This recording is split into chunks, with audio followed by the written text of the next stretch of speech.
প্রিয় বন্ধুরা, আসসালামু আলাইকুম ওয়া রাহমাতুল্লাহ। আশা করি ভালো আছেন। আজকের এই ভিডিওতে আমরা যে কোনো ব্যথা ভালো করার দোয়া এটি ভালো করে শিখে নেব। প্রিয় বন্ধুরা, অনেক সময় আমাদের মাথা ব্যথা, ঘাড় ব্যথা, পিঠ ব্যথা, হাঁটু ব্যথা হয়ে থাকে।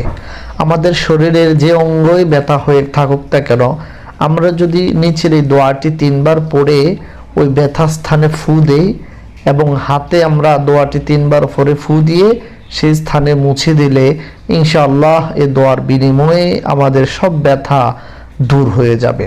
আসুন সেই দোয়াটি আমরা পড়ে নিচ্ছি। আউযু বিকালিমাতিল্লাহিত তাম্মাতি মিন শাররি মা আ'ানি ওয়া আজিদু ওয়া উহাযির। দোয়াটি আমরা আবার পড়ছি। আউযু বিকালিমাতিল্লাহিত তাম্মাতি মিন শাররি মা আ'ানি ওয়া আজিদু ওয়া উহাযির। যাদের বাংলা আরবি পড়তে অসুবিধা হবে, আপনারা বাংলা উচ্চারণ দেওয়া আছে, দেখে নিতে পারবেন। এই দোয়ার অর্থ কি আমরা এবার তা জানার চেষ্টা করব। বাংলা অর্থ: যে কষ্ট আমি ভোগ করছি এবং যে অনিষ্টে আক্রান্ত হয়েছি, আল্লাহ তাআলার পূর্ণাঙ্গ বাক্যের মাধ্যমে তা থেকে মুক্তি চাচ্ছি।